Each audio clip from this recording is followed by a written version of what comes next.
Hello दोस्तों, Sushila study channel में आपका स्वागत है। तो आज हम आपको बताने जा रहे हैं plant tissue culture and biotechnology के सेकेंड यूनिट सूक्ष्म परासरण तकनीक और कारक। तो देखेंगे सूक्ष्म परासरण तो माइक्रोप्रोपिजिशन ऊतक संवर्धन तकनीक के द्वारा नियंत्रित वातावरण में अल्प अवधि में पौधों के तेजी से संवर्धन एवं परासरण की कृत्रिम विधि है।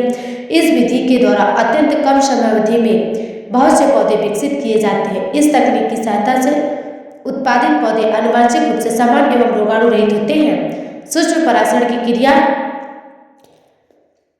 विधि में पौधों का परासरण करने के लिए पौधों के अग्रस्थ भागों एपिकल पार्ट पत्तियों एवं पुष्प आदि के ऊतक का संवर्धन करते बहुत से पौधे अल्प अवधि में उत्पन्न किए जाते हैं।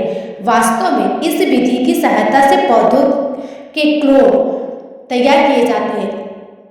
अलैंगिक प्रजनन या कायिक प्रजनन के द्वारा सामान्य कम संख्या में पौधे तैयार हो जाते हैं तथा उन्हें तैयार करने में समय भी अधिक लगता है।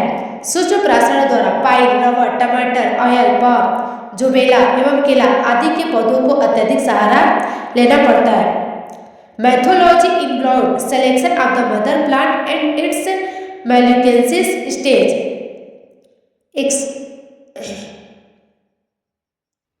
तो हम इसका डायग्राम देखेंगे, जैसे कि पौधे का explant score softwood solute cycle 1 development of small cluster cycle 3 normal stage by stage में करके दिया गया है। फिर देखेंगे उपयोग एवं लाभ। इस विधि के द्वारा ऊतकों की अल्प मात्रा का उपयोग करके अल्प अवधि में पौधों के लाखों क्लोन तैयार हो जाते हैं। सूक्ष्म परासरण से रोग रहित पौधे प्राप्त होते हैं।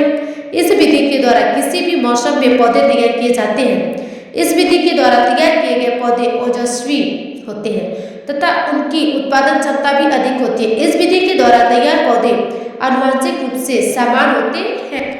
फिर उसके आगे हम देखेंगे दूसरा क्वेश्चन, अगुणित हैप्लॉइड का उत्पादन, परागकोश संवर्धन और पराग संवर्धन।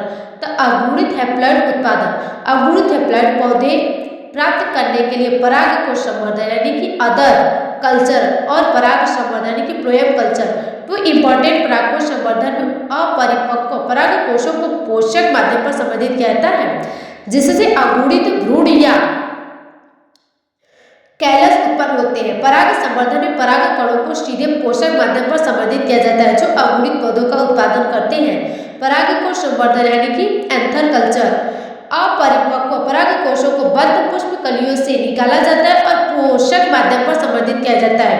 हैप्लॉइड प्रोडक्शन, अगुणित उत्पादन, संवर्धित परागकोश के भीतर सूक्ष्म बीजाणु कैलस ऊतक या भ्रूण में विकसित होते हैं जो अंग जनन या भ्रूण जनन के माध्यम से अगुणित पौधे उत्पन्न करते हैं। तो हम देखेंगे यहाँ पे सफलता दर।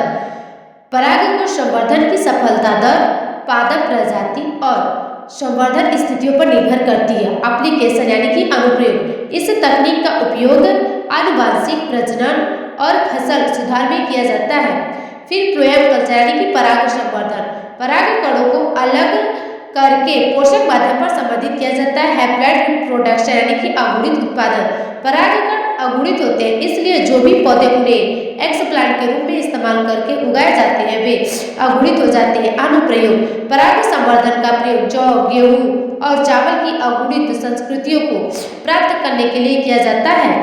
समयुग्मी की द्विगुणित, अगुणित गुणसूत्रों की संख्या को 2 गुना करके समयुग्मी द्विगुणित भी प्राप्त कर सकते हैं। इंपॉर्टेंट ऑफ हैप्लॉइड प्लांट, प्रजनन यानी कि रिप्रोडक्शन, अगुणित पौधों का उपयोग शुद्ध प्रजनन लाइनों को तेजी से विकास के लिए किया जाता है। फिर देखेंगे हम आनुवांशिक जेनेटिक्स। तो अप्रभावी लक्षणों के आनुवांशिकता अध्ययन को सरल बनाता है। फिर इम्प्रूवमेंट यानी कि फसल सुधार, फसल की गुणवत्ता में सुधार के लिए उपयोग किया जाता है।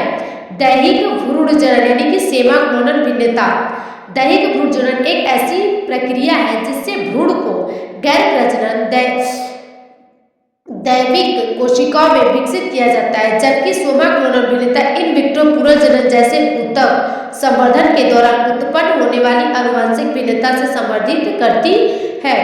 दैहिक भ्रूण जनन का उपयोग एक पौधे के लिए एक से अधिक पौधों के तेजी से उत्पादन के लिए किया जा सकता है, लेकिन यह सोमाक्लोनल भिन्नता से जोखिम के साथ आता है। सोमैटिक एम्ब्रियोजेनेसिस वह प्रक्रिया जिसके द्वारा दैहिक कोशिका या ऊतक विभेदित भ्रूण में विकसित होता है। दैहिक भ्रूण पौधों की कोशिकाओं से बनते हैं जो सामान्य रूप से भ्रूण के विकास में शामिल नहीं होते हैं, यानी कि साधारण पौधे ऊतक दैहिक भ्रूण जनन वह प्रक्रिया है जिससे एक सिंगल कोशिका या कोशिकाओं का एक छोटा समूह एक विकासात्मक का पालन करता है। फिर देखेंगे जाइगोट एम्ब्रियो और सोमैटिक एम्ब्रियो दिया है जिसके कुछ टाइप्स हैं। तो यहाँ देखेंगे 3 और 2 टाइप्स। तो यहाँ देखेंगे प्राइमरी सोमैटिक एम्ब्रियोजेनेसिस भ्रूण जनन में केवल एक्सप्लांट का उपयोग करके प्रेरित किया जा सकता है। सेकेंडरी सोमैटिक एम्ब्रियोजेनेसिस माध्यमिक दैहिक भ्रूण जनन इस घटना में भ्रूण के विकास मौजूदा के माध्यम से प्रेरित है। Somatic embryogenesis models direct somatic embryogenesis भ्रूण किसी मध्यवर्ती कैलस अवस्था के बिना सीधे एक्सप्लांट होते हैं।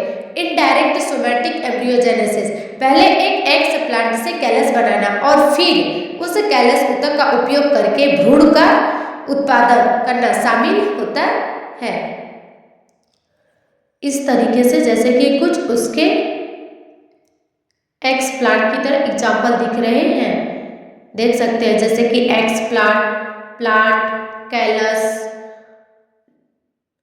और stage, hot stage, global stage, मेनलेनेज cultural, super person, somatic embryo induction, embryo development. यह एक ऐसी प्रक्रिया है जिससे गैर प्रजनन कोशिकाओं में भ्रूण का विकास होता है जो एक पौधे के विभिन्न भागों जैसे कि पत्ती, तना तथा रूट से लिया जाता है। जाइगोट, ग्लोबर, हॉट, टोरपीडो, साइटोडिक सेल। सोमैटिक इसका वर्जन देखेंगे, ये जेनेटिक वर्जन है जो सोमैटिक सेल में टिश्यू कल्चरल के समय उत्पन्न होते हैं। टिश्यू कल्चरल के समय क्रोमोसोम के स्ट्रक्चर में चेंज या म्यूटेशन के कारण उत्पन्न होते हैं। सोमा शब्द सोमैटिक सेल, कोनल शब्द क्लोनिंग अर्थात टिश्यू कल्चरल होता है। फिर हम इसके कारण देख लेंगे। Use of plant growth hormone, change in chromosome structure and number, मेलिसन electron expectation, epigenetic changing DNA methodological production में परिवर्तन मात्रा, बायोकेमिकल चेंजिंग। कई हॉर्टिकल्चर एंड फेस्ट प्लांट में टिश्यू कल्चरल का उपयोग बहुत सारे क्लोन पौधे उगाने में होता है। एक्सप्लांट टिश्यू कल्चरल का जैसे कि आपके सामने डायग्राम पौधा दिख रहा है। Thank you. Like, share, subscribe.